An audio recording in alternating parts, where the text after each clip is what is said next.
एकदम गैया लाथिख'थार आरो लोगोसे बांसिन जोंनि बर'खौनो टारगेट खालामो सुबिदा जाबानो जोबो बिसायख'थि समाव एसे गोदै गोदै बिसायख'थि जोबबाथाय जेबो मावला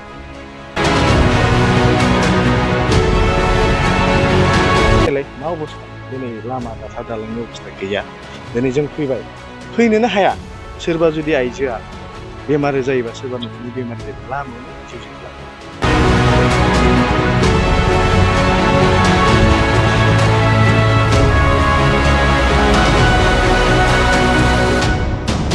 होननानै आं बुंला अशोक सिंहाल बिथाङाथ' जाखाया हयथ' कंग्रेसजों जानो हागौ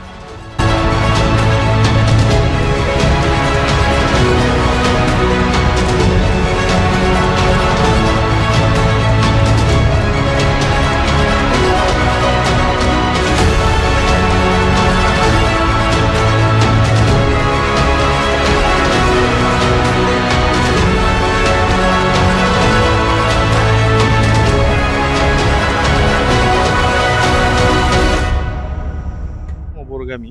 फ्राय जियावनोखि जों 70,000निबो बांसिन सुबुं अनजिमा दं बेबायदि जायगायावहाय दासिमबो जिथुनिखि डेभेलपमेन्टआथ' गैथारा लाथिख' आरो लोगोसे जिथुनिखि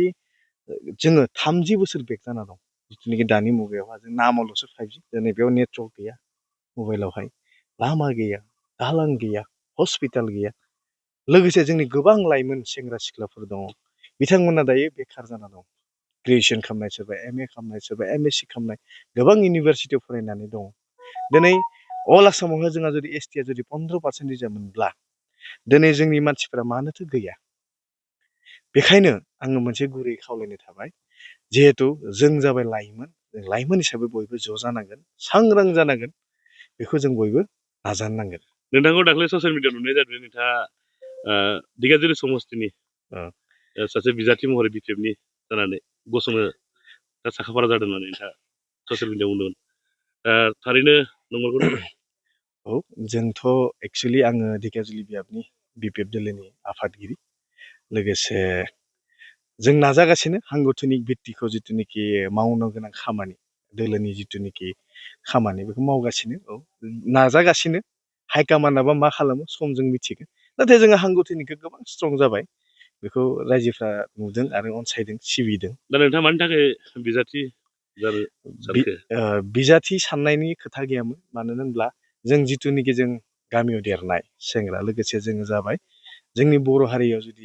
जों जुदि दैदेनाबा सोर दैदेननो मानो होनब्ला जोंनियाव गोबां दैदेनगिरि दं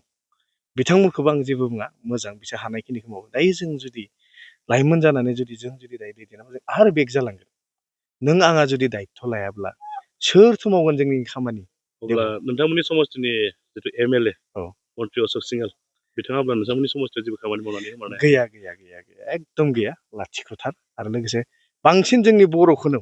टारगेट खालामो सुबिदा जाबानो जोबो बिसायख'थि समाव एसे गोदै गोदै बिसायख'थि जोबबाथाय जेबो मावला बेयो दुखुनांथाव बाथ्रा जोंनिबो सानैसो लिडार दं बिथांमोनखौबो आं गुरै खावलायनो थाबाय जों जुदि दायो खौसेथि जायाब्लाना जों मालाबाबो जानो हाया जिहेतु 80 बोसोर जाबाय दिनै दिगाजुलि समस्तिया 1947निफ्राय दिनै सासेबो बर' बिजाथि जानो हायाखै देग्लाय जुदि जों जानो हायोब्ला जिहेतु बर'आ फार्स्ट मेजरिटि लोगोसे जोंनि जिथुनिखि बिथांखौ जों सानदोंमोन मान होदोंमोन आं बिजेपिखौ सोंखारिया दै मानो होनब्ला बिजेपिनि दाय गैया बिथांनि जिथु खामानि मावनाय अशोक सिंहाल बिथांनि खामानि मावनाया एकदम नायलाय मा अबस्था दिनै लामा दाथा दालांनि अबस्था गैया दिनै जों फैबाय फैनोनो हाया सोरबा जुदि आइजोआ बेमार जायोबा सोरबा न'खरनि बेमार जायोबा लामायावनो जिउ जोबलांगोन बेबायदि कन्डिसनाव दङ थ' बेखौ सानदो जोंनि इसिबां मोजां गामि दं मोजां मिथिंगायारि गामि दिनै बेफोरबायदि गामियाबो दिनै बहुद बेक जिथुनिखि दुखु मोनो गाबनो ओंखारो मालाबा बे बुस्थुआ जानो नाङा बेखायनो जों मानसिया जुदि खौसेथि जायाबा जों मालाबाबो जानो हानाय नङा आरो देग्लायथ' गोबां सुजुग दं सुलुर दं आसा खालामो रायजो राजा नोंथांमोन दिगाजुलिनि बियाबनि जानानै बयखौबो खुलुमनाय बावहरनाय थाबाय आरो लोगोसे बयबो बेबायदिनो हेफाजाब होगोन होननानै जोङो आसा खालामदों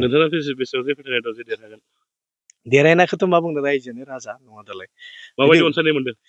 बर्थमानथ' थिगानो दा सम फैथों लासै समजों मिथिगोन रायजोफोरा जुदि गोसो जायोब्ला औ नंगौ जोंनो लकेल बिजाथि बर' बिजाथि नांगौ होनना सानोब्ला रायजो राजाफोरा जुदि अननाय सिबिबा निस्सय जों बेयाव आरामसे देरहानो हानायनि माबा दं। नोंथांनि फेक्टरा सोरजों जागोन? आंनि फेक्टराथ' जिथु नुदों